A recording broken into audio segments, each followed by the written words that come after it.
ತಮಿಳುನಾಡಲ್ಲಿ ಭಾಷೆಯ ಐಡೆಂಟಿಟಿ ಎಷ್ಟು ಮುಖ್ಯನೋ ಅಷ್ಟೇ ಸಿನಿ ತಾರೆಯರನ್ನ ಕೂಡ ತಮಿಳು ಮತದಾರರು ಒಪ್ಪಿದ್ದಾರೆ ಅಪ್ಪಿದ್ದಾರೆ. ಅಂದ್ರೆ ಸೂಪರ್ ಸ್ಟಾರ್ಗಳನ್ನ ಒಪ್ಕೊಂಡಿದ್ದಾರೆ, ಅಕ್ಸೆಪ್ಟ್ ಮಾಡಿದ್ದಾರೆ. ಎಲ್ರಿಗೂ ಗೊತ್ತಿರೋ ಹಾಗೆ ಕರುಣಾನಿಧಿ ಸಿನಿಮಾ ರೈಟರ್ ಆಗಿದ್ದವರು, MGR ತಮಿಳುನಾಡಿನ ಸೂಪರ್ ಸ್ಟಾರ್ ಆಗಿದ್ದವರು. ಹಾಗೆ ಇನ್ನ ಜಯಲಲಿತಾ ಅಂತ ಬಂದ್ರೆ ಜಯಲಲಿತಾ ಬಗ್ಗೆ ನಿಮ್ಗೆ ಗೊತ್ತೇ ಇದೆ. ಅವರು ಕೂಡ ಒಂದು ಕಾಲದಲ್ಲಿ ತಮಿಳು ಚಿತ್ರರಂಗದಲ್ಲಿ ನಾಯಕಿಯಾಗಿ ಮೆರೆದಂತವರು. ಈ ಮೂರು ಜನ ತಮಿಳುನಾಡು ರಾಜಕೀಯದಲ್ಲಿ ಸಾಕಷ್ಟು ನೆನಪುಗಳನ್ನ ಬಿಟ್ಟೋಗಿದ್ದಾರೆ. ಈಗ ಆ ಸಾಲಿಗೆ ಸೇರ್ಪಡೆ ಆಗುವ ಒಂದು ನಿಟ್ಟಿನಲ್ಲಿ ನಟ ವಿಜಯ್ ಕೂಡ ದೊಡ್ಡ ಹೆಜ್ಜೆಯನ್ನ ತಗೊಳ್ತಾ ಇದ್ದಾರೆ ಅಥವಾ ಇಟ್ಟಿದ್ದಾರೆ ಅಂತಾನೆ ಹೇಳ್ಬೋದು. ನಿಮಗೆ ನೆನಪಿರೋ ಹಾಗೆ 2024ರ ಲೋಕಸಭಾ ಚುನಾವಣೆಯ ಹೊತ್ತಿಗೆ ಪಕ್ಷ ಕಟ್ಟಿ ಚುನಾವಣೆಗೆ ಧುಮುಕ ಮಾತಾಡಿದ್ರು ವಿಜಯ್ ಜೋಸೆಫ್. ಓಕೆನಾ.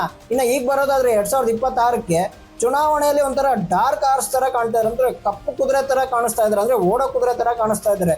ಸಾಕಷ್ಟು ಸಮೀಕ್ಷೆಗಳು ತಮಿಳುನಾಡಲ್ಲಿ ಅತಂತ್ರ ಪರಿಸ್ಥಿತಿ ನಿರ್ಮಾಣ ಆಗುತ್ತೆ ಅಂತ ಹೇಳ್ತಾ ಇದ್ರೆ. ಹಾಗೇನಾದ್ರೂ ಆಯ್ತು ಅಂದ್ರೆ ಈ ತಳಪತಿ ಅಲ್ಲಿ ಮೇಜರ್ ರೋಲ್ ನ ಪ್ಲೇ ಮಾಡ್ತಾರೆ. ವಿಜಯ್ ಏನಾದ್ರೂ ಇಲ್ದೇ ಹೋದ್ರೆ ಸರ್ಕಾರ ರಚನೆ ಮಾಡೋದು ಸಾಧ್ಯನೇ ಇಲ್ಲ ಅಂತ ಮಾತುಗಳು ಕೇಳಿ ಬರ್ತಾ ಇದೆ.